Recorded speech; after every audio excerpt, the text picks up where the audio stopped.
Good morning, everyone.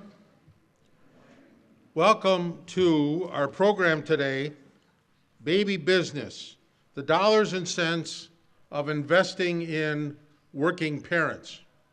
My name is Dean Dietrich, and I am co-chair of the Marathon County Early Years Coalition, and I want to welcome you to this event. I have been told I have less than a minute, so very quickly, I will tell you that this is what we are all about. Raising great kids and talking about the importance of investment in early childhood development for now and for the future. We're going to talk today and learn about the role that business can play in investing in and the rate of return you receive from the types of investments that we can do together to help raise great kids. To make this clear and to get us all on the same page, we're going to start the program today by watching a clip from the documentary, The Raising of America. The clip is a combination of several different parts of the 2-hour program or more, 200 minutes of the issues and the information about the raising of America. So I thank you for attending today. I hope you will find it important and informational. The presentation will be made by Rob after the clip, and then we'll have a panel discussion. So with that, we'll kick it off with the showing of the portion of The Raising of America.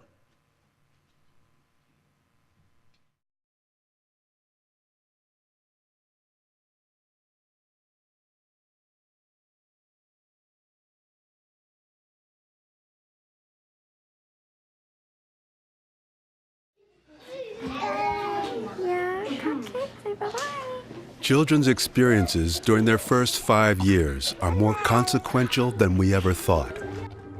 We know that the brain develops the most in the first 5 years of life. By age 6, 95% of the child's brain has already developed. By age 6. So these early years are very, very important. And of all people, not just parents, pediatricians, and teachers, but economists are paying attention. Neural synaptic connections are occurring in a child's brain at ages 0 to 3 at a rate of 700 a second. The worst fallacy in this business is to assume that the abilities, the motivations, the skills of people are fixed at birth. They are not. What happens in that 36-month period is important as far as whether a child is going to be trusting and curious and active and able to interact with other people in a productive way. What I came to understand was that ability was multiple in nature, that you could actually start, even at the earliest years, and increase the possibilities of individuals for their life. So that became very exciting to me. It's moving. Yeah, you woke it up. That's great. Here I'm at the Federal Reserve Bank of Minneapolis. Oh, look at that green one. My expertise is pre-Civil War banking. I worried a lot about business cycles and financial crises and unemployment and inflation. How does somebody with that background, I know that song, get involved with early childhood, prenatal to 5? Keep writing your R's. Let's practice some. You have to figure out what's the best investment. It's going to be early childhood education, making sure these kids start healthy and ready to learn. Science has demonstrated that a child's earliest experiences are vital to building the foundation for lifelong individual success in school and in life. We can put dollar values on almost anything. Economists are adding new data to this argument, studying 2 initiatives in particular: high-quality early care and preschool. calculating how much they cost and how much they pay off to our economy. And they're worried, not because we're spending too much, but because we're spending too little where it matters most. To imagine how the U.S. will do tomorrow, we need only ask how its children are doing today. International data sounds a warning. Across multiple dimensions, the well-being of our children ranks 26th out of 29 nations. It all begins in infancy. A baby has a brain. We all have brains. They make you think, make you talk, makes you walk. Yay, come on now. The development of the brain is laid down in the early years, well before children start school, even before they start talking. Everything starts from the bottom up. The base holds everything up. If we don't do it right early, it's harder later. We pay more for it later, and we don't get as good an outcome. 40% of our 5-year-olds are not ready to learn when they enter kindergarten. 75% of all young adults are not qualified for military service. In 1970, the U.S. ranked first in high school and college graduation rates. Today, we've fallen to 23rd in high school graduation, 19th in college graduation. We say we're a country that cares about children. We may care in some abstract way, but we won't structure our economy and our systems to actually support them. The damage to our youngest children is just incalculable. And the costs to society, therefore, are incalculable. These children right now are 3 and 4 are going to be 23 and 24 in 20 years. It's not that far away. So yes, we have a crisis, but we have an opportunity at the same time. As a society, we have the potential to do so much more than we realized we could do to support children. We can win by thinking as a larger village.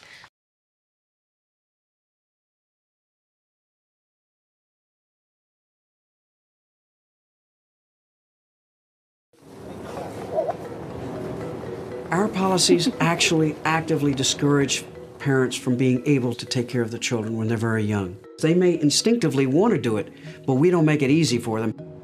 That way? No, you silly girl. That's not the way we go. We go this way. Anne lives in Boston. She gave birth to little Sylvie just 4 months ago. Can you reach it? She faced the same difficulty most American parents face from the moment their baby is born. There was no paid maternity leave, but I'm allowed to use sick and vacation time to get pay while I'm out. There's no paid, just for being on maternity leave. Hey, are you awake now? Every major economy on the planet guarantees paid maternity or family leave, except the United States. The result? 40% of new mothers return to work by the time their infants are only 3 months old. Some because they want to, most because they have to. There you go. What's that? Who are all these people? Yeah. This is little Sylvie's first day in childcare. She will be here for 8 hours until Anne returns from work. Here we go, sweetie. I'm gonna miss my baby. I'm a little bit more of a human being in this last month. So I get to actually be awake and aware of the fact that I've got this amazing little thing who's starting to smile and giggle and coo, and I'd love to spend more time with her. It's just phenomenal to see every day something changes and something's different that she couldn't do before. Or we notice that she's crying in a different way now, that it's louder and her coos are just, they sound different than they did a week ago. And what does that mean? I don't know. Is that vocal cords? Is that something different? I don't know what it is, but it's exciting to see her be able to do something more every time. Also, you can just see her little brain working. What? Oh. As a mother, it's kind of the little things that make you go, oh, yay. If Anne lived 250 miles north in Quebec, Canada, she and her husband could share 9 months of paid leave. In Germany, 14 months. In Hungary, more than 2 years.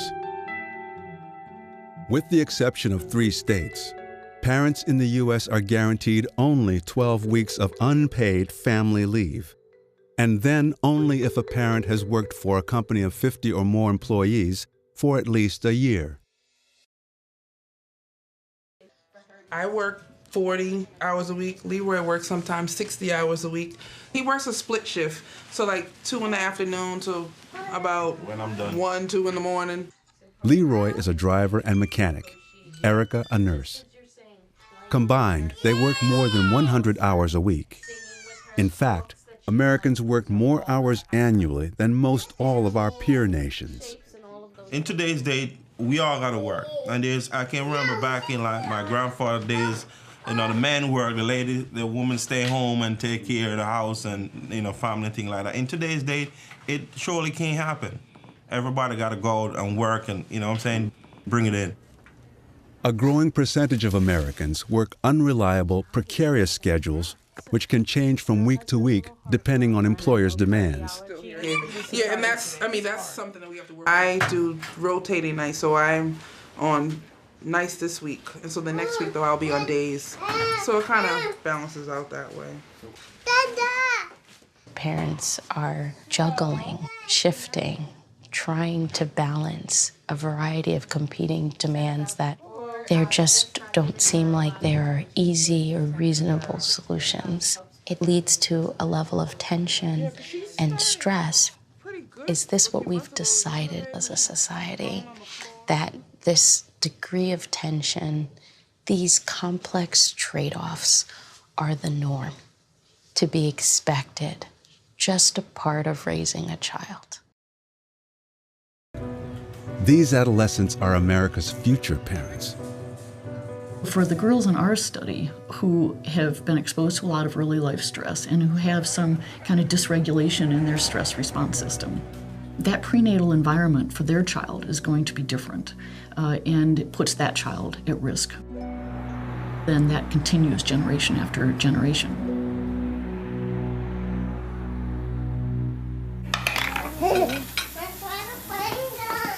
Okay, you gotta wait till I'm done. I'm almost done.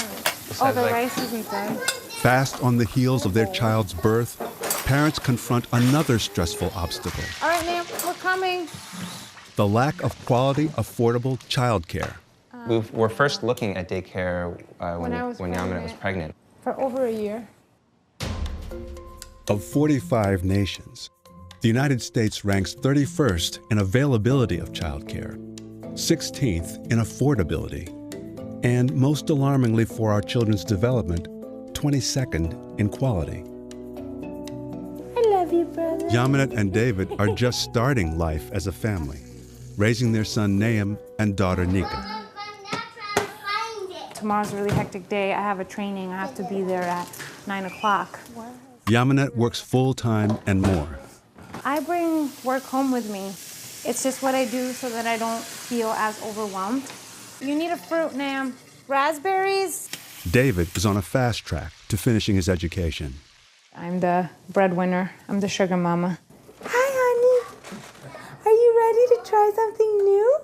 The clock is ticking in a lot of ways. The clock's ticking because your bank account's running low. The clock's ticking because you got to build your career. But also, once you have kids, you really want to invest in those early years. You don't want to treat that time cheaply. Most parents don't want to think of their baby's well-being in terms of dollars, but how can they not? Nationwide, center-based child care generally averages more than $10,000 a year per child. With Nahum, our first, we've consistently paid more for childcare than for rent. Oh, yeah. With Nika, my name's on the waiting list at 2 places. For Ellis, we were told we're around number 40. I'm really, really holding out for Ellis. Ellis is Ellis Memorial Child Development Center, one of Boston's best and most affordable. Where's Henry? There's Henry. Demand for a spot here is high. This is our wait list, and this is the wait list just for infants and toddlers. It's that crazy. But it's a different world that we live in. They have to get to work. Now you guys are gonna think about what you're thankful for. Diane, do you want to share? You don't have to if you don't want to. That's okay. Ellis provides nurturing, child-centered care by skilled teachers like Ayanna Terry. Would you like to share? Go ahead, Lily. What are you thankful for? Mommy and my daddy. That future inventor, doctor, nurse, whatever this child could be, now is the time that their brains are at work. And can you tell him where the road is going to take you? It's gonna take you to Boston all the way down here. Okay. Teachers are rigorously evaluated. Ellis is safe, clean, and offers a stimulating environment for the early years. It's not only licensed, it's nationally accredited. What's screaming today? Childcare can't be some kind of warehouse because it's more than just taking care of the child for 8 hours a day. I need to find a wig for that. Should I wear a curly wig? Quality early childhood programs an opportunity to invest in the child and to promote the capabilities of the child. Who are you? Spider-Man. Studies by Heckman, Art Rolnick, and others show that children who receive high-quality care are, on average, better educated, healthier, more productive, and earn higher pay. Fire! Fire! Oh, where is there a fire? Way over there. While lowering the cost to society of unemployment, social services, health care, and incarceration. These kids actually have what economists call a rate of return. For each dollar invested, you get back 7% to 10%, somewhere between 7 and 10% per annum over the lifetime of the child, which is a huge rate of return. In the U.S. stock market, a good portfolio, an average portfolio, would earn about 6% a year. So if you were a financial planner, investor, or if you were a government or somebody asking, where should I put my money, in the stock market or in a young child? You'd say, in a young child.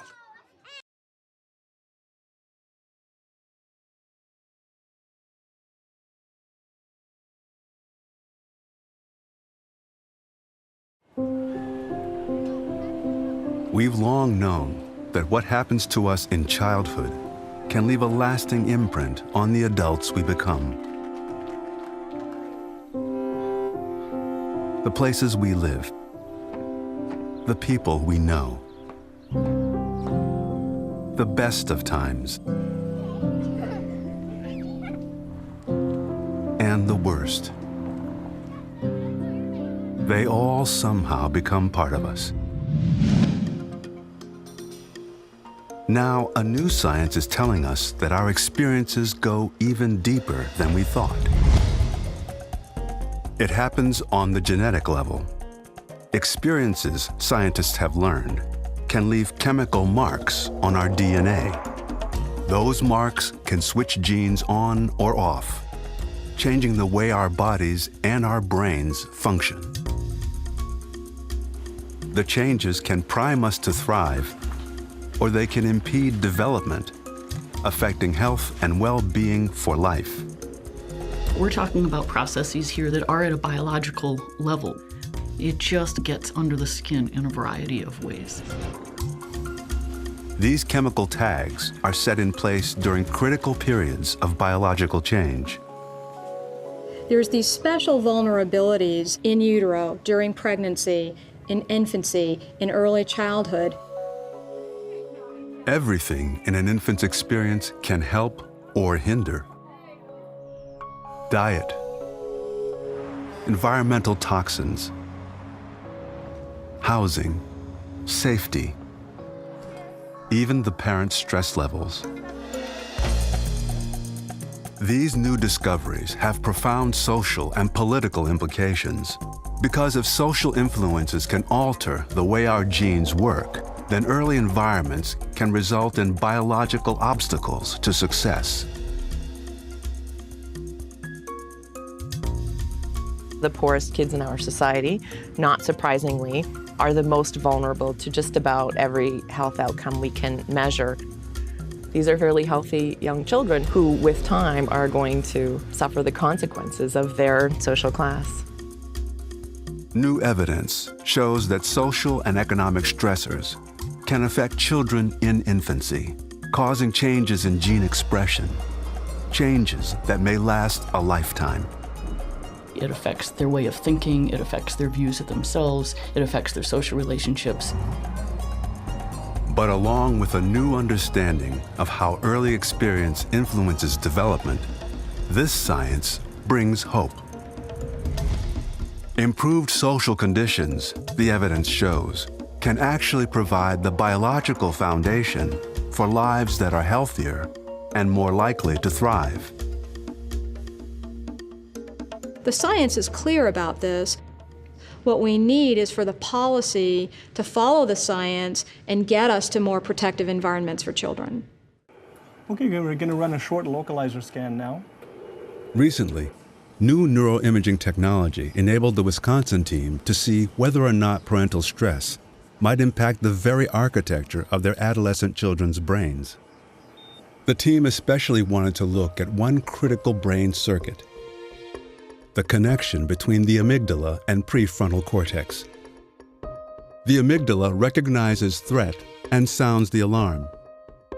In turn, the prefrontal cortex signals the amygdala whether the alarm is justified.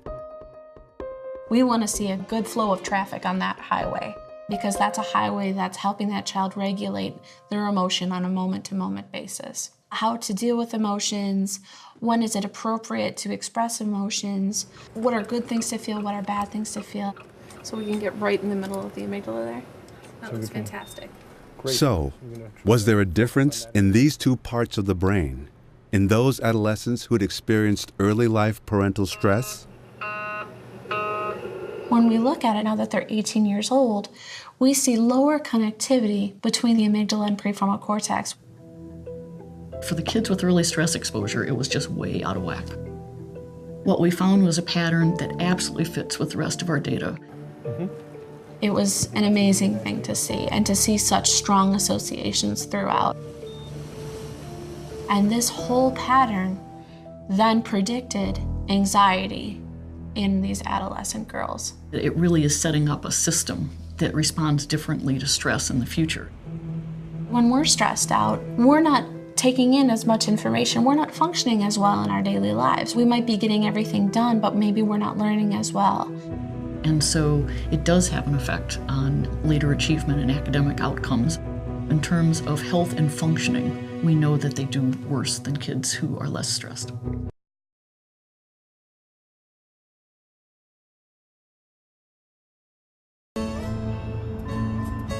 The first study to catch the attention of Rolnick and other economists was from a high-quality early childhood experiment for low-income children in Ypsilanti, Michigan, called Perry Preschool.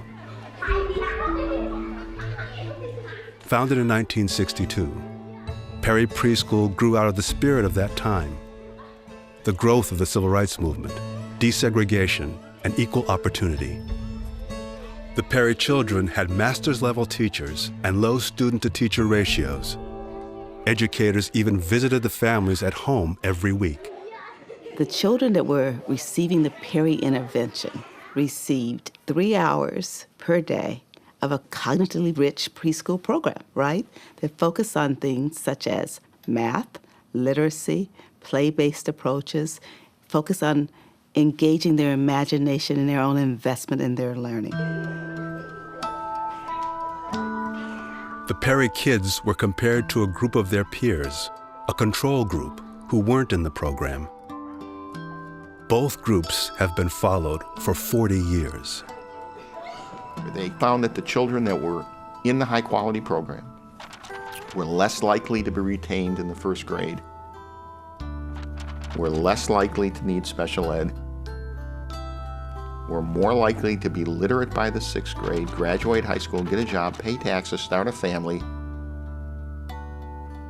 And the crime rate between the two groups, the randomized group and the control group, the crime rate goes down 50%. So those look like pretty good outcomes. They became what we think of as model citizens in our country, despite their modest beginnings. And those outcomes equal hard dollars. The program was expensive, but economists calculated the benefits. the Perry students were more likely to stay on track in school, have higher skilled jobs, and contribute more in taxes, and less likely to incur the social costs of welfare and prison. The youngest children of the Perry Preschool Studies are now 52, and the oldest children of the Perry Preschool Studies are now 56. So we've been following children from the Perry Preschool experiment for 50 years. What did we learn? Many things. It's very successful in terms of the economic performance of the children. For each dollar invested, you get back somewhere between 7 and 10% per annum over the lifetime of the child, which is a huge rate of return. That translates, depending on the study, to a payoff of $7 to $16 for every dollar spent on the program. What we found is some of those same traits that are starting to be fostered early in life. Solving problems, but also getting along with others, and basically planning in a wise way, pay off, and pay off substantially. Yet despite the benefits, today, public investment in affordable, high-quality programs like Perry is so low, only a fraction of our children can attend them.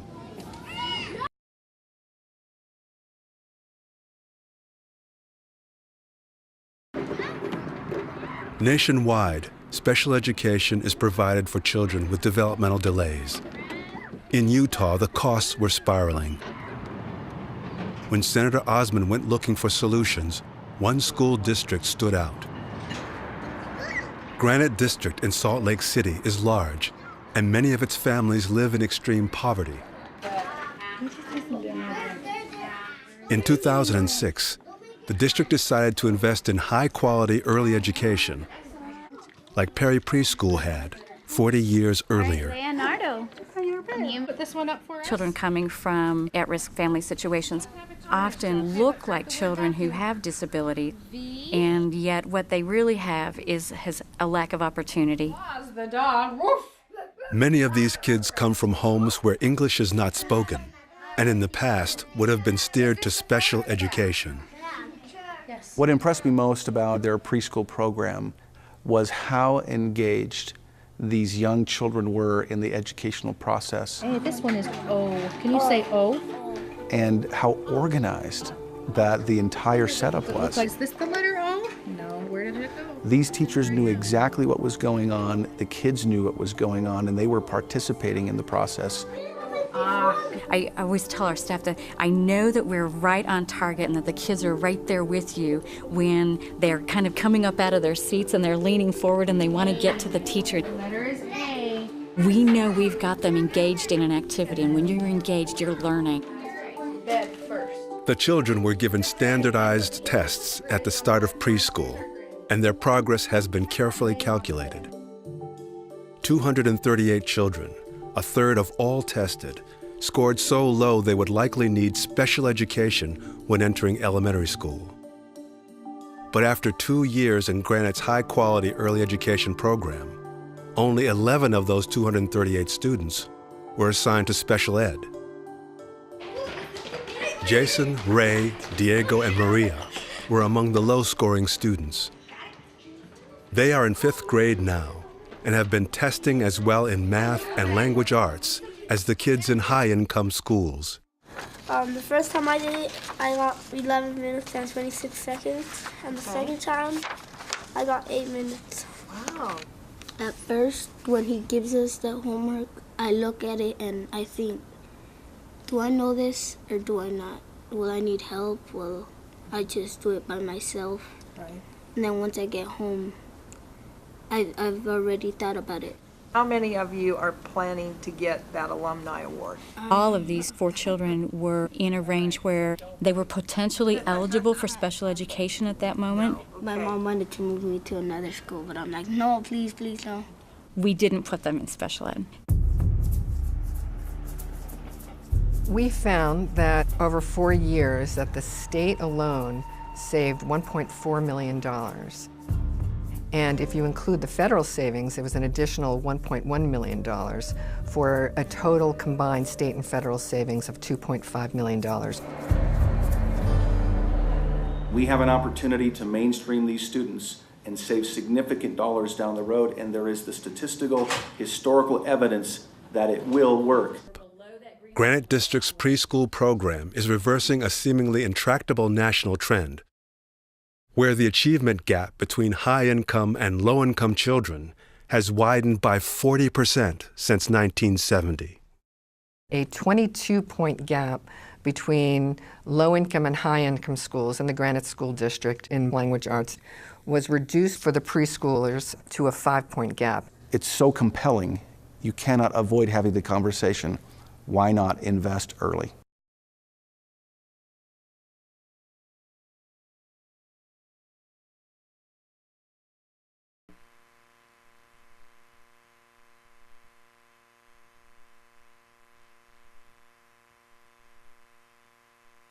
Morning. My name is Karina Norbaum, and I'm a family physician, as well as the Health Policy Fellow here at the Wisconsin Institute for Public Policy and Service, and an organizer for this event. As Dean mentioned, the video segments that were just viewed are part of just only a small part of the documentary, The Raising of America. And we want to publicly acknowledge this powerful and eye-opening film and its producer, California Newsreel, because they provided us with a starting point for this event.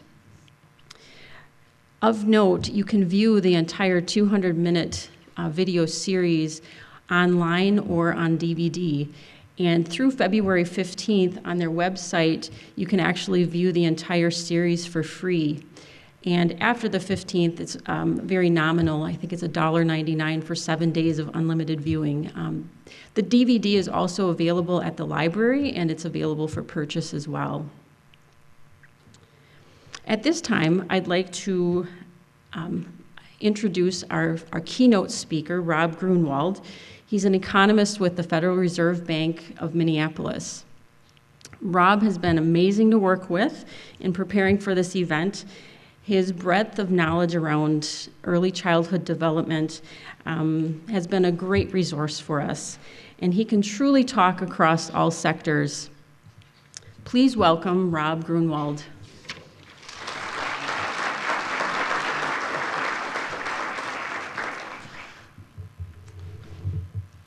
Well, good morning. It's great to be here. I'm coming from Minneapolis, Federal Reserve Bank of Minneapolis. We're the 9th of 12 reserve districts, and I'm just crossing the border into the 7th district here in the Chicago Fed's district. And Federal Reserve banks have important responsibilities. We help support our leadership at our bank, our presidents who help in determining monetary policy, and that is managing the flow of money and credit in such a way as to promote maximum employment and stable prices in the economy. And each of our reserve banks and also a board of governors in Washington, D.C. have economists that are looking at a number of issues around economic growth. And I imagine some of you may have looked at today's program and saw Federal Reserve economist and baby business and wondered what is that connection from interest of an economist at the Federal Reserve in early childhood issues. Well, part of what economists look at are the core ingredients of economic growth in an economy. And we see that those parts of our country and all across the world that have high-skilled workforces are more productive, they have more output per person, and they also have higher per capita income. So as you think about the importance of building human capital and developing the productivity of the workforce, that story really starts early, and that's been shown by this video, and I'm going to underscore a couple points that are made in that video. So back in 2002, Art Rolnick, who you saw in the video, who was my boss at the time, he invited me to join him and look at some of the research in early childhood. We had just been approached by a school readiness advocacy group in Minnesota that was interested in promoting investments in young children. And Art was interested in looking at this from more of an economic perspective. Certainly there are many ways to look at investments in young children. It's the right thing to do. It's good for our society. There's certainly social justice implications for it. But we wanted to just step back and think about this solely as an economic investment. And the research that we read was summarized somewhat by the video here, the Perry Preschool Project, some of the neuroscience, and we wrote a paper called Early Childhood Development, Economic Development with a High Public Return. And we put this out on our website, and quite a few people read it. And they asked, many people in different parts of the country were calling us and asking us to come and present this paper. So that started a journey where we got to get more involved in the issues around early childhood, and have been able to continue to understand and look at some of the policy issues there. So I wanted to do for you today in just a few minutes is to show some additional information from neuroscience and these economic studies, so we really understand that research, and then also talk a bit about the types of investments that have been shown to produce good results for kids. So this is a slide that shows the parts of the brain that are growing very fast during the first years of life. So the parts of the brain that regulate language and sensory pathways in the brain are peaking during that first year. The parts of the brain that regulate higher cognitive functioning are peaking during that first couple years. And what was mentioned in the video is that during these first couple years, 700 connections are being formed per second, even larger than that, during the first couple of years of life. And you'll note that when a baby is born, that organ, the brain, is not developed. It needs those environmental experiences in order to create those connections. Now, after we have the proliferation of connections formed in a child's brain, the brain starts to prune away those connections that were not reinforced early on. The brain is starting to become more efficient. And so if the child is exposed to a supportive home environment where he or she is hearing lots of vocabulary words, there's enriching interactions with parents, the opportunity to play and socialize with other children, to explore their environments, that these are children who are likely to arrive at kindergarten prepared to succeed and be on a trajectory towards success. But neuroscience also shows, as was depicted by some of the scenes in the video, that if children are subject to adverse stress early on, what neuroscientists call toxic stress, that this can impair that healthy development. So if children are growing up in poverty, if they're exposed to violence or neglect or abuse early on, they're more likely to arrive at kindergarten behind their peers. And where children are relative to their peers at kindergarten is where they tend to stay.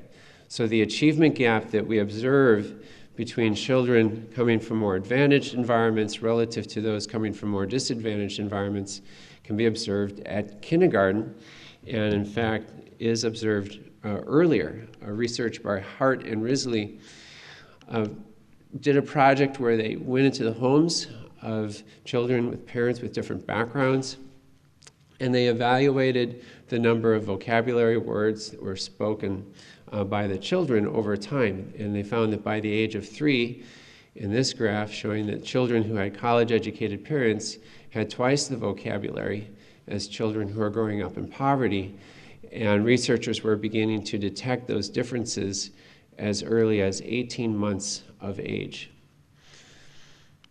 Another study called the Adverse Childhood Experiences Study, which was originally conducted in Southern California, where 17,000 adults were surveyed about their early experiences, and there were 10 categories of adverse experience that ranged through abuse or neglect, and also household dysfunction, such as a parent who is abusing alcohol or drugs, or also an incarcerated parent.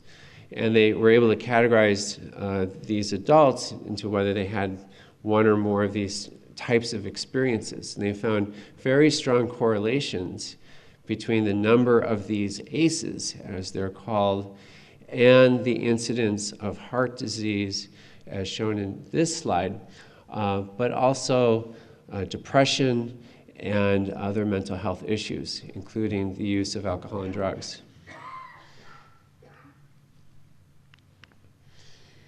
So that brings us to the the other part of research, which was mentioned in the video, which are these long-term studies that have been able to evaluate children over time.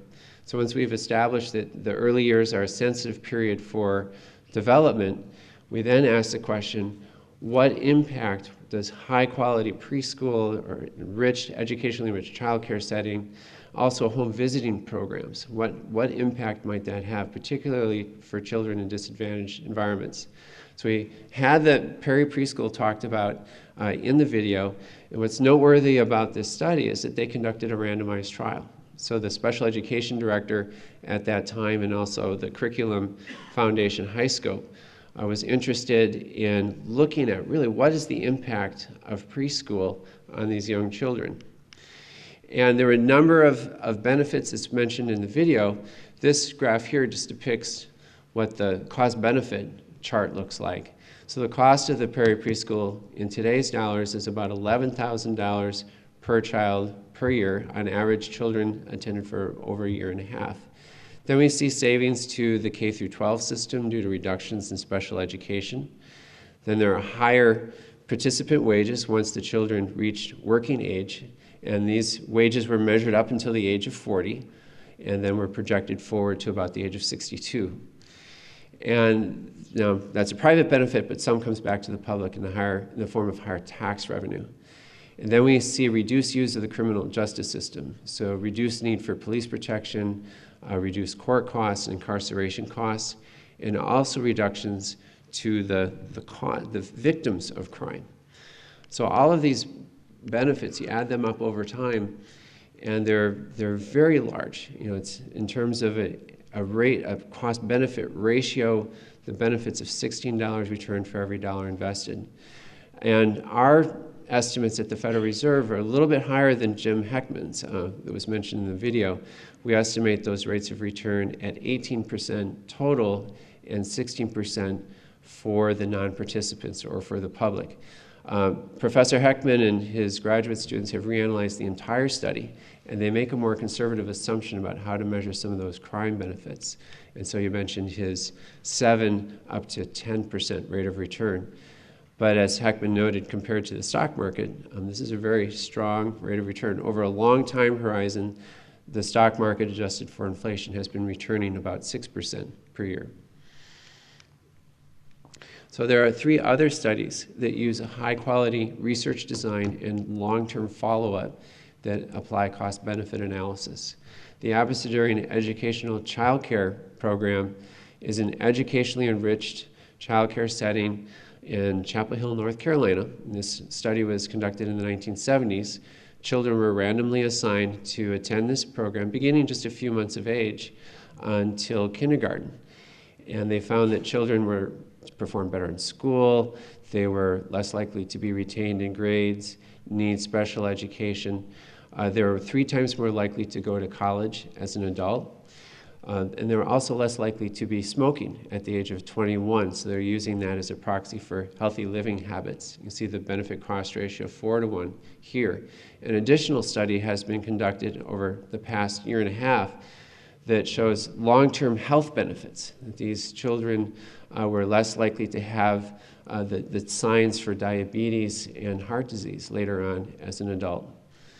The Chicago Child Parent Center project is a large-scale preschool program in Chicago where children attend for 2 years prior to kindergarten, and that includes parent education and family activities at that center. And a study of children who attended during the 1980s, mid-1980s, and then followed up until just recently by the age of, in their later 20s, show benefits that are very similar to the peri-preschool project. And then different from a program where children go to spend during the day, a home visiting program was originally tested in Elmira, New York, which is known as the Nurse Family Partnership. In this project, a registered nurse counsels an expectant mother who is at risk, who is poor, single, unemployed. There's different risk factors that they would look at, and counsel that mother through the birth process and until the child is age 2. And they found that this home visiting program was able to stabilize that family environment, and that the mothers were more likely to attain employment and retain those jobs. And it also reduced social welfare costs. There was less spending of social welfare payments to the family. Emergency room visits were reduced, and they also found some reductions in adolescent crime for the young babies who were part of this program. So across all of these projects, the benefit cost ratios are over 1. So what does that mean? You're getting a return, you're getting some money back.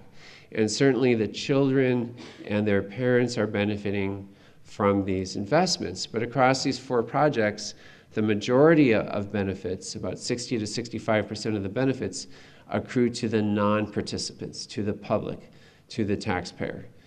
So this means you don't even have to like children to achieve a high return on investment. You could be Scrooge, before Scrooge's Enlightenment, and achieve this high return. It just makes very good business sense.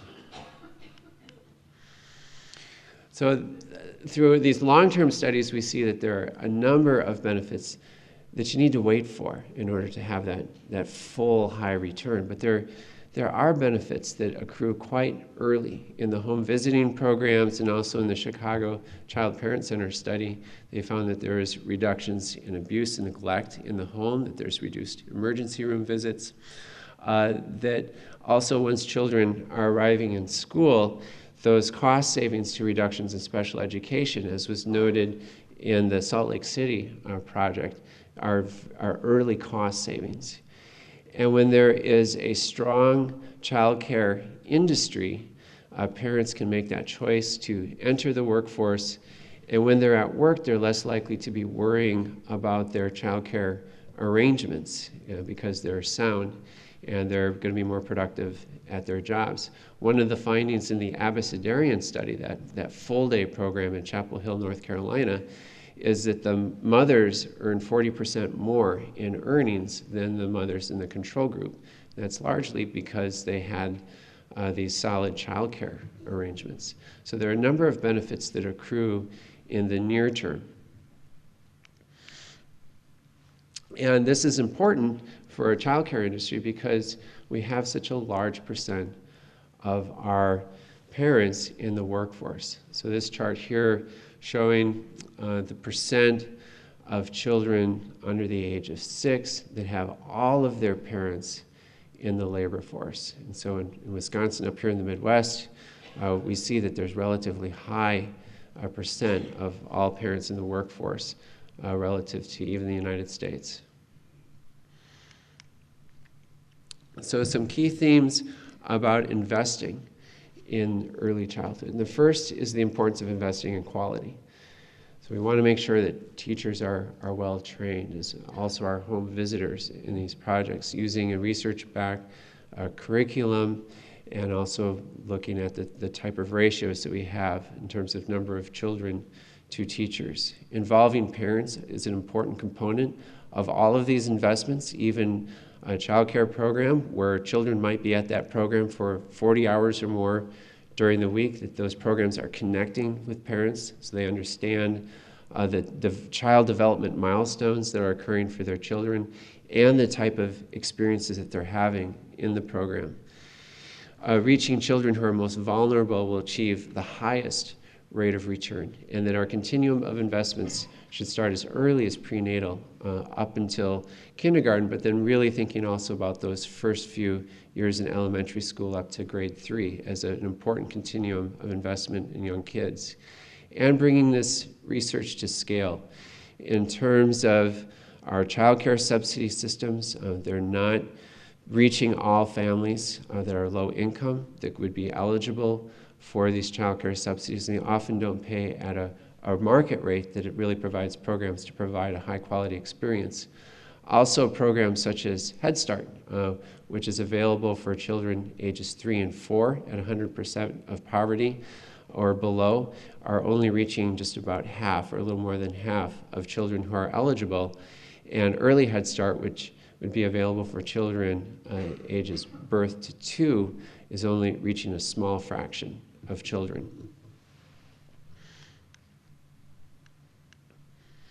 And the type of investments that have been outlined in the video and that we can think of and talk about together is home visiting, those models not only with registered nurses but well-trained professionals to reaching vulnerable families early with this early counseling are important. Preschool, such as the 4K program that you have locally here in the state of Minnesota, so children have that experience available to them before going to kindergarten. Quality childcare. So Young Star system here in this state provides information to parents about how to shop for quality childcare. It asks those important questions about the types of experiences their children are going to have in childcare, and also provides a pathway for programs to improve their teacher training and also the type of curriculum that they're using in their programs. Parent education, whether that happens through a home visiting program or in a group setting, bringing parents together to have an opportunity to learn from a parent educator and also to network amongst themselves on parenting strategies. And then making sure that children have access to quality health care, such as the medical home model. So this is a continuum of investments in health and education that really help children get off to a strong start. And what I want to leave you with here is a picture. And so what is this a picture of? It's a picture of a marshmallow. So why would a presentation on early childhood end with a picture of a marshmallow? Have you heard of the marshmallow test? So the marshmallow test, originally studied by Walter Mischel at Stanford University, was set up like this. A preschool-age child is in a room and they're presented a marshmallow or another treat of their choice. And the researcher tells the child, I'll be back in 15 minutes, and if this marshmallow or if this treat is here, I will give you another one. And if it's not, well, you hope you enjoyed it. And then the researcher goes out and they watch the children through one of those glass mirrors and reverse mirrors and watches to see what the child does. And what the research study noted, that children that had strong self-regulatory control, that maybe found some strategy to distract themselves from that treat staring at them, were able to get that extra marshmallow, also had better success in school. Because part of that early brain development is a part of the brain called executive function. One of the parts of the executive function is self-regulatory control. So you think about children who are coming to school prepared and ready to learn. This study seemed to indicate that children that were able to delay that gratification performed better in school. They also had lower rates of obesity in follow-up studies, and also some stronger adult outcomes. So I present this because our choice to invest in early childhood in many ways is a society marshmallow test, because these investments are not free. You've brought an economist here. This is what is economics called the dismal science. And no free lunch, have to make choices. So investing in early childhood does cost. That means we need to move money from other parts of the budget here, or raise more taxes to put it here, or spend some more of our philanthropic dollars in this area. But what the research shows is that if we do make these investments and delay this gratification as you have it, that going down the road, 10 years, 15 years down the road, there will be many more marshmallows for us as a society to put on our sticks and roast over that fire. So I'll leave you with that image. Thank you.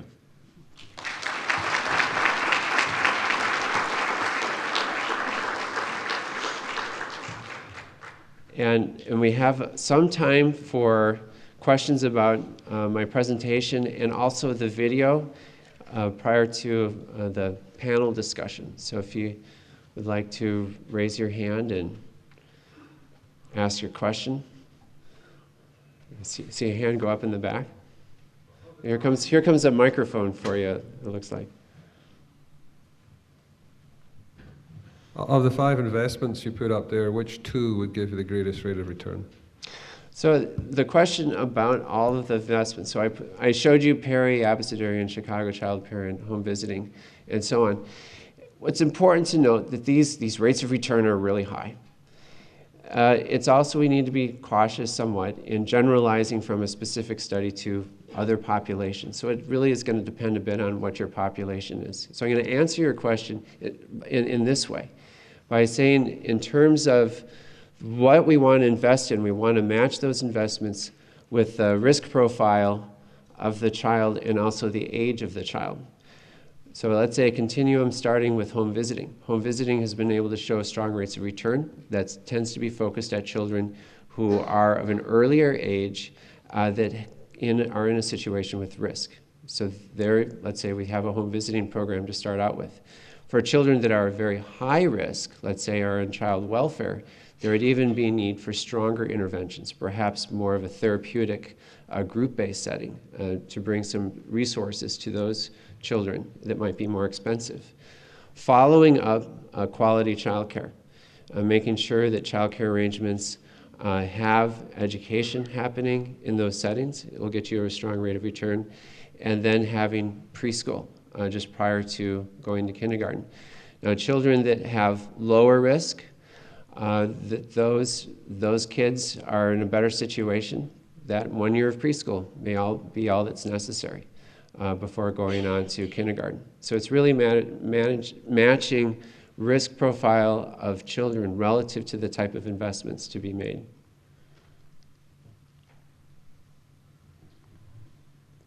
Okay, other question. There's another hand here.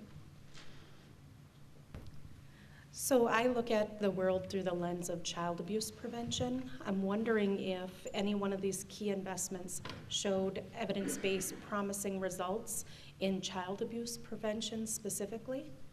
So one of the models not mentioned here that does focus more on child abuse prevention is Healthy Families America home visiting. And that's a model which is designed pretty much around reducing the need for child protection. Now, other home visiting models include aspects of that in their approach, such as parents as teachers, also nurse-family partnership. That would be part of their approach. But HFA has a particular focus in that area. I think that there's a lot of emerging discussion around the resources that should be brought to bear to children who are in our child protection system, which tends to be a system that is more through our courts, and to make sure that children who find themselves in the child welfare system are matched and aligned with resources in early childhood, that they have access to a therapeutic preschool program or mental health services and other supports. So the work that you're doing is very important, not only to prevent, perhaps through home visiting programs on the front side, but if children do find themselves in child protection, these are our highest risk kids. In Minnesota, our group of business leaders who help support investments in early childhood call them our high return children, because actually if we can help these children early on, this is where we'd really see the highest rate of return. Yeah, there's a hand up here.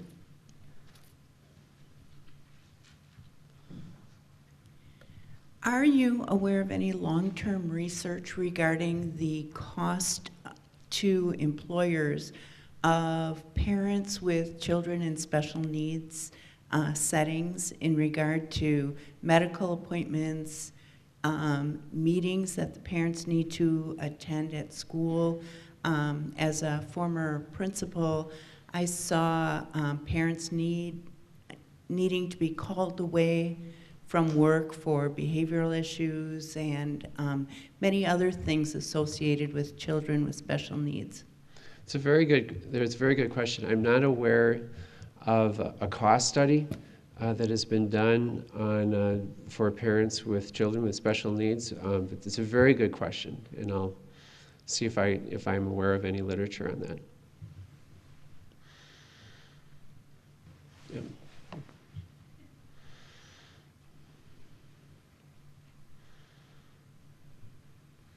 What do you think are a couple of things that a company can do to make an investment in early childhood development? Yeah, so I don't want to steal the thunder of our panel coming up here, but I'll mention just a couple of things, and I'm sure they'll get expanded upon. Companies are in a unique position because they have parent employees themselves. So there's an opportunity to help support parents through flexible work schedules if possible, perhaps even sponsoring a parent educator to come in and provide a session for parents there. Business leaders, as we'll be talking about in the panel, have an important role to help elevate the issue in the community. Evidence in Wisconsin shows that the working age population is expected to be flat, and I've heard in this county, even going over the next few decades, could be declining. So as business leaders think about the future workforce for their companies, there's some concern to make sure that all children who are coming through our school system are graduating, they're getting that extra education, they're coming to be ready to work for their companies. So business leaders can help shine a light on these issues and help support the policy changes that are necessary to make sure that kids are ready for school. Great. I think we're getting close here. Maybe one more question.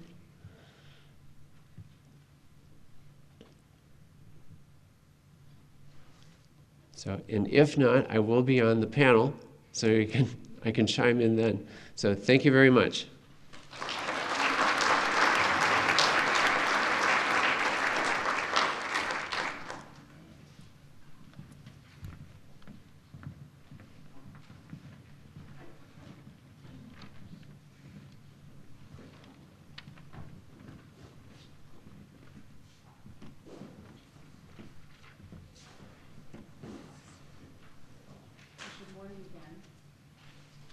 I'd like to introduce our panel. This is Jim McIntyre. He's CEO of Greenheck. And Kelly Borchardt, who is the Executive Director of Childcaring, Inc. Laura Hunt, who is a young professional and mother of 2. And Rob has joined us as well. So, Jim, in addressing other business leaders, you've said that investing in children is not only the right thing to do, but also one of the best investments that we can make for our community and for our businesses. I'd like you to just expand on that. Good morning, everyone. So from my perspective, I think it's a good thing to invest in early childhood development for, in terms in the long term. These are the children that are going to be the employees of our organizations, and the more productive they are, the better the organizations will perform. In the short term, their parents are certainly our employees today and the employees of other businesses today. So there was, in the video, a lot of talk about the stress of parents and how that impacts children. And from an employer standpoint, the less stress that we can place on those parents, the better. So, for example, some of the things that we are doing at Greenheck, and I'm sure other employers are doing very many similar things. First of all, we have, to lower that stress level, we have an on-site medical facility that allows the parents to bring their children or the spouse on-site for medical care. It's quality medical care at a low cost, so we try to support the parents in that way. Secondly, we try to support the parents through funding mechanisms so they can fund on a pre-tax basis both medical and child care expenses so that their dollars go a little further along. Thirdly, and these are just examples, we've recently built a new building and we put in a mother's room in there for nursing mothers, and we're in the process of building a second room dedicated for that as well. And generally, the more flexible we can be as employers, we bring that stress level down. So both in the short term and the long term, we're trying to address this. And we think that investment in benefit packages and compensation is a good thing for our employees and a more productive workforce. Great, thank you. And Kelly, to give the audience a clearer picture, can you give us a snapshot of the child care situation in Marathon County and what challenges you see at this point in time. Sure. Good morning, everyone. As the Child Care Resource and Referral Agency that serves Marathon County and Central Wisconsin, Childcaring works with hundreds of families, working parents each year, and we strive to help them find quality childcare.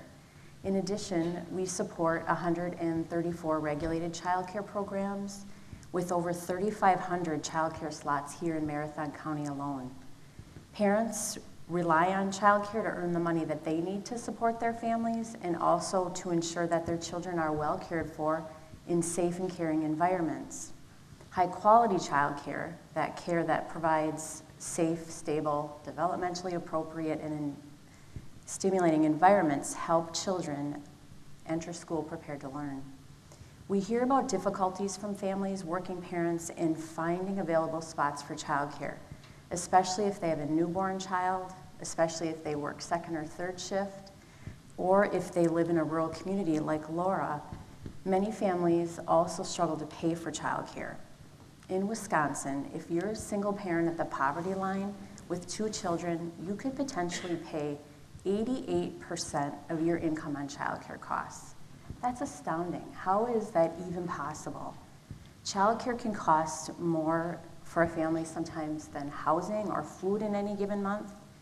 And in Marathon County particularly, you could pay $180 a week for a full-time spot for an infant, $160 a week for full-time care of a 2-year-old. So in a year, you will have potentially paid out more than $17,000 in childcare costs in a year. Just consider the wage that you would need to earn to make that feasible for you and your family. Childcare fees are expensive. It's because caring for young children is really labor-intensive work. Childcare providers can't lower their ratios because they need to maintain those ratios that they lead to better learning, they're meeting licensing regulations, they're really safer places for children. Also, the training and education that the childcare providers need to keep their facilities safe. Those are other factors that help improve the quality of care, which increases that cost for families. So to make quality childcare more affordable for families, parents must be supplemented by some kind of outside investments. Childcare staff are barely earning, they're very little wages. Can you guess what the average wage of a childcare teacher is? $10.50 an hour. So they're earning not even $22,000 a year with little or no benefits. So you can see that we need private-public investment here in order to make the system work for quality childcare for all children. So, Laura, we know that workforce issues such as attracting and retaining necessary talent is an important problem facing many of the employers here in Marathon County. What has your experience been in trying to be part of the workforce while also a mother of a 1- and 2-year-old? Sure. Thanks for having me here, and good morning. I spent my entire 20s devoted to my career, my education and my career. My husband did the same. We waited to have children until we were in our 30s, and I really didn't appreciate how difficult the balance between having 2 children under 2 years old or 2 years old and under, and also wanting to maintain my career and keep building my career would be. I live in Wittenberg, and I soon discovered after having my daughter, who is now 2.5, that there are no child care centers there, and there are really no child care centers that close to where I am. Probably 25 to 40 miles is the closest that I can find. And soon after that, I found that there are also almost no part-time slots available. If you call with a baby and ask about a part-time slot at one of these higher-rated centers in Wausau or Weston, you almost get a laugh at a response just because the demand is so high. So even after making the decision that it might be worth it to drive, to put our daughter and now also our son in the car 70 miles a day to do this, we still could not find any available slots on a part-time basis, which is, I knew what I was looking for the first year of their lives. I was really committed to nursing them. I was really committed to being able to take them to all their checkups, which is, every month at least, being with them if they were sick, and just really being an integral part of that, as we know, really, really critical time. So it's been a big challenge for me on that level. It took me about 9 months, but I did find, just through help and word of mouth, a nanny locally who could care for my kids. She has 3 children of her own, so if one of them is sick, if any of them are sick, she can't come, or I can't take my kids there. If they have standing medical appointments, dental appointments, she has to be focused on them first. Not having the availability like a center or even a regulated income center, in-home center, really does cost me in terms of my productivity. The second challenge is then also finding meaningful work on a part-time basis for that first year. That even makes it worth the hourly of the childcare costs, and that makes it worth being away from my kids, and that really is an actual stepping stone for my own career goals. I was the director of communications at a nonprofit organization before I moved to Wisconsin, and I am really devoted to my career for the long term, but it's been another additional challenge to find the kind of work in this time of my children's young lives that allows me to actually make some real career advancements while being able to have a flexible enough schedule to be with them when I know they really need me. So that's been a little snapshot of my personal challenge, and I'll just say quickly that I know that I am in an extremely fortunate position to even make these kind of decisions, to even spend 9 months being choosy on who to leave my child with, and to even have the luxury of considering a part-time schedule. I think most parents, and certainly most women right now in Wisconsin, as we saw from the chart, don't even have that option. Back to you, Jim. It sounds like Greenheck is trying to be a leader in being friendly to parents and children. And I wonder if we can think bigger. Are there things that you're not able to do now that might be possible if we put others in the community and other businesses behind? Certainly. I think, so from, again, as looking at it from a paradigm of a business perspective, we're always looking for best practices and how we can improve as an employer. The point you made earlier, it's going to be even more competitive to attract employees into the workforce, who, by the way, are a higher priority for those employees is to give back to the community. For example, when I went to school, serving back into the community or volunteering wasn't a high priority. A lot of the millenniums today, when they go through high school and college, that's part of the expectation of those students, which I think is a great thing. When they go to the workforce, they're expecting the employers to give them an avenue to give back to the community, and so I think that's an expectation of the employers that these young employees are coming into the workforce with. So from a larger picture standpoint, I think becoming more aware of the challenges that young families have, and this whole benefit of the early childhood development is a very positive thing. I think as we in a local community can work together to help understand best practices, I know there's other employers in our community doing great things that at Greenheck we're not aware of, but if we were, those are the type of things we could build into our salary and benefit programs. Individuals like Rob coming in from other communities to share his and their experiences in terms of what they're doing can help us in this community and at Greenheck to become a better employer, more competitive in that environment. And also businesses in our community working together with agencies like United Way that give us a facility and the ability for us as a business and our employees to give back to the community, to invest in early childhood development. I'll give you one example. I met with some of our recent hires, and one of those individuals, they were choosing, after they worked for us on a co-op basis, they were choosing what employer they wanted to go to work for. And part of their co-op program, their manager brought them to a third grade program in Mosinee where that co-op was reading to young children.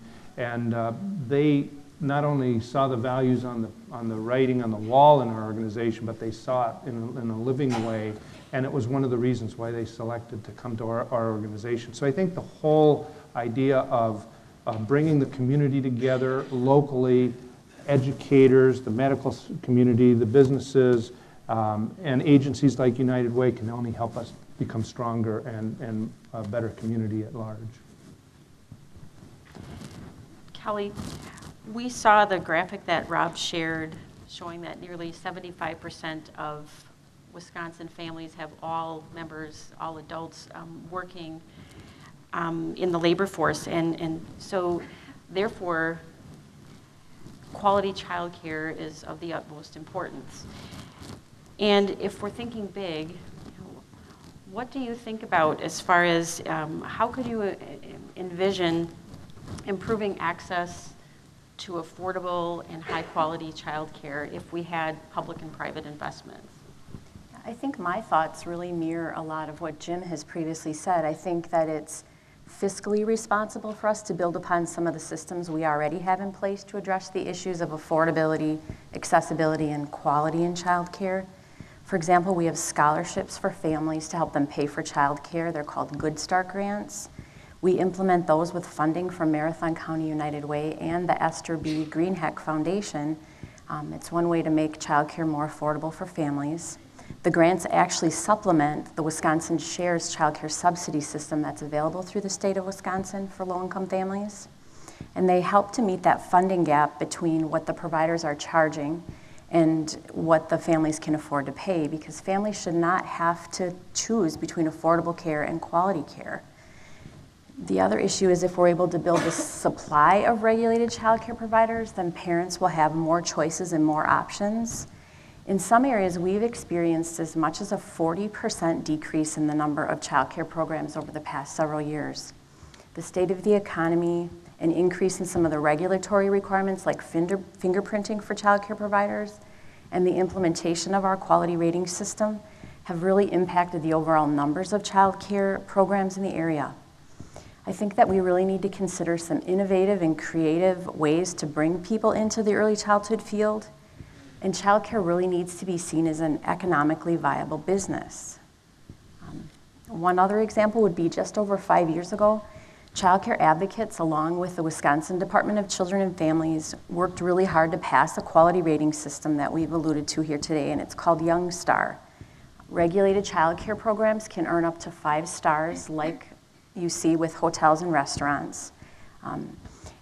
But what we have is less than 10% of the childcare providers in our area have a 4 or 5 star rating, that highest rating. And I think we have an opportunity to work together with the area childcare programs to help them achieve the higher education levels and to be able to purchase the learning equipment that's necessary for them to earn more points and stars within that system. Lastly, I think that we can learn from other states like Minnesota, and we learned about Utah as well, and other countries that have more developed systems and unique projects to help address some of these issues. However we decide as a community to move forward, we need to continue to have conversations like this and really be at the table, not only for the sake of our children today, but for children of tomorrow as well, because that's what impacts our future here.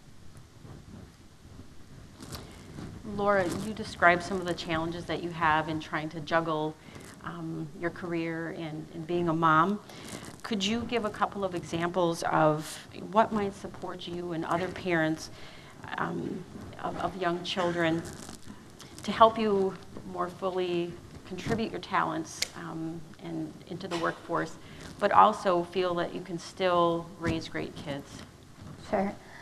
Well, I'll start by saying that I think we do lack public policy in this area.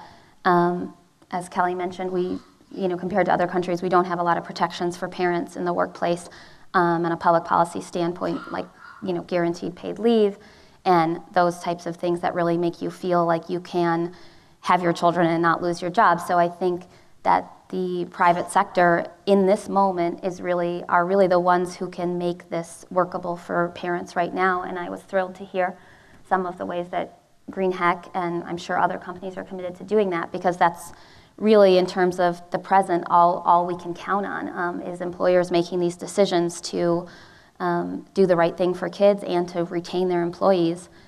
For me personally, when I'm looking at different job opportunities and different business websites, ones that really are talking about, even in their job listings, the fact that they have, generous leave policies that are guaranteed paid leave for all employees, or guaranteed job security after you take a leave of absence after a birth or adoption. Those, I'll look at right away and know that that's a place that is going to be supportive of parents.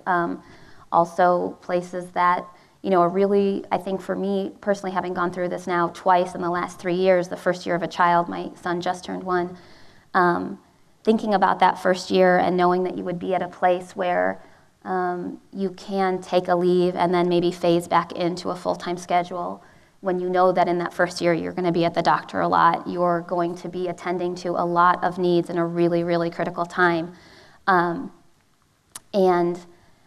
At this point, when I am looking at potential jobs or projects to take on or places to partner with to do work, I'm really only considering places where I feel like I would be sort of supported as a working parent, and when I'm writing out cover letters and things, I'm now just stating right out that I have a 2-year-old and a 1-year-old and that I need to have that kind of availability, because it's really an awful position to be in, as any parent knows, if you have a small, vulnerable child that needs you to have to choose every single day between your job that you're very committed to and that you need and that you care about and your child. And I don't think really any parent should have to be in that position. I think we can make it possible for parents to both do a good job at work and to really be there for their kids in these really critical early years before they have a place to go every day. So those are some of the things that, knowing that there are flexible schedules available, knowing that there's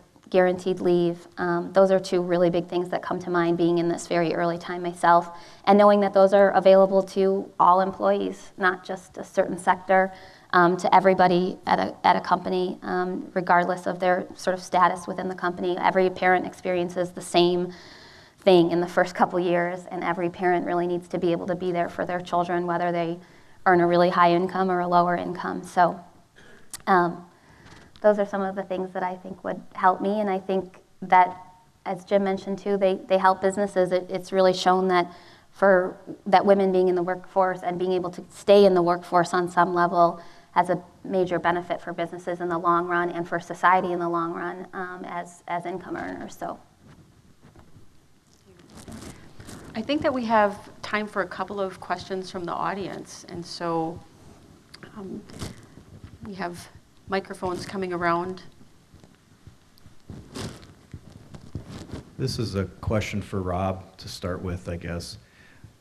When you look at, as an economist and maybe being aware of research and studies around the country, what's being done, or how are they looking at minimum wage jobs, living wage jobs, and the impact on the parent who, Kelly mentioned child care providers make $10.50 an hour. So even the providers that are providing the quality care can't afford the care.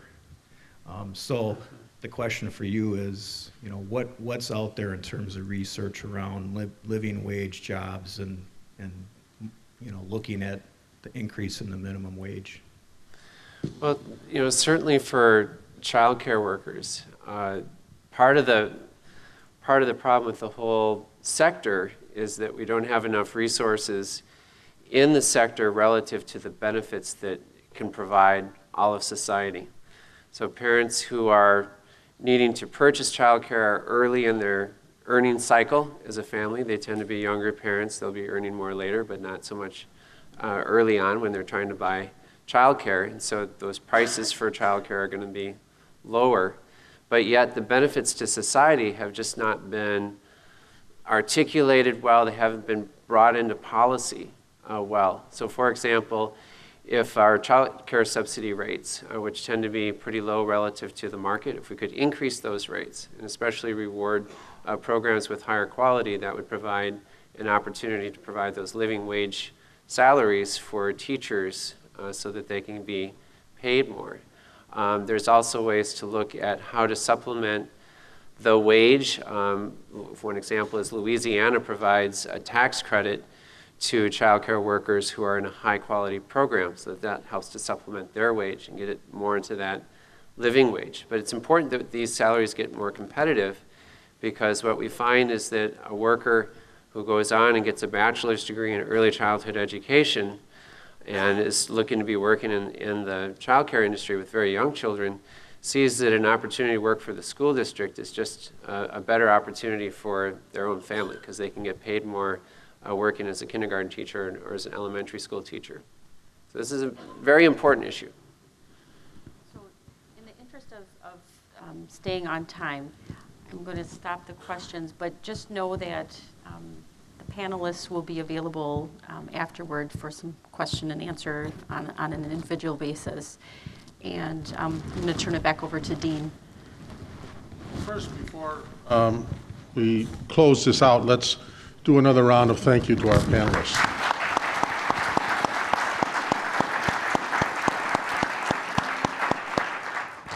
I'd also like to point to our screen and to thank our sponsors and others who have contributed to make this program available.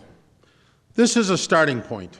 This is a time where we stop for a moment and say to each ourselves, what can we do within our community to address this issue, to reflect upon, and to improve our community, the availability of resources, and the activities that we want to embark upon to develop a productive workforce and to provide the types of great starts that we need to provide for our very young, our infants, our young children in our community. I have a very strong belief that we can reach a point where Marathon County is considered the best place to raise kids in the state of Wisconsin.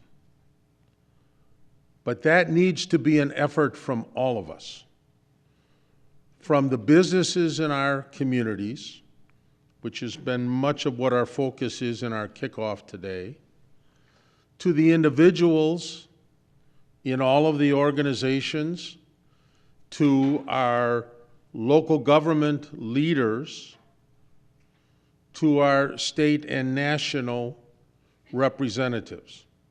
We need that combining force to drive this agenda and to do something that one would think is very simple.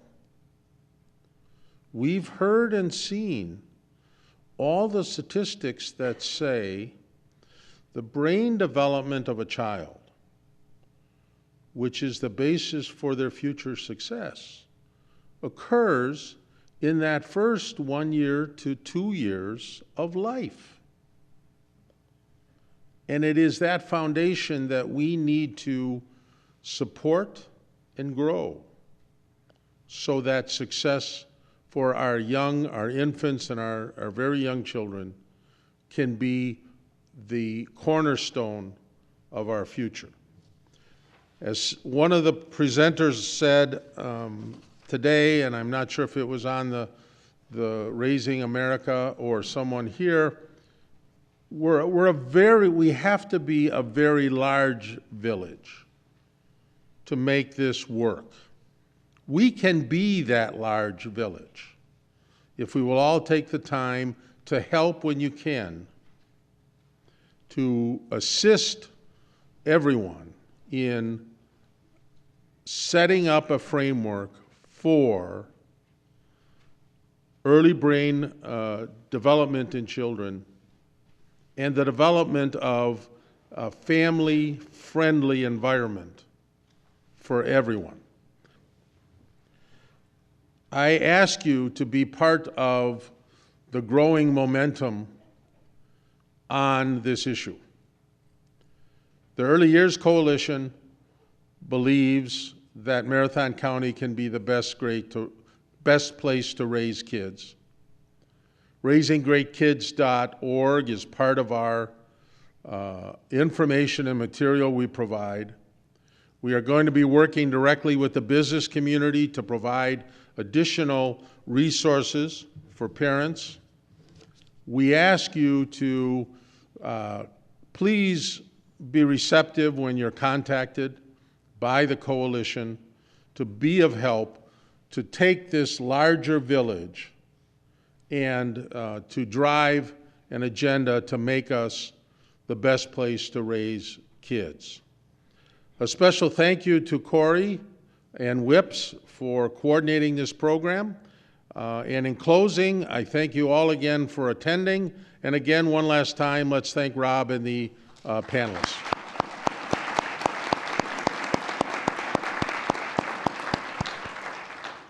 We thank you again. Everyone have a great day.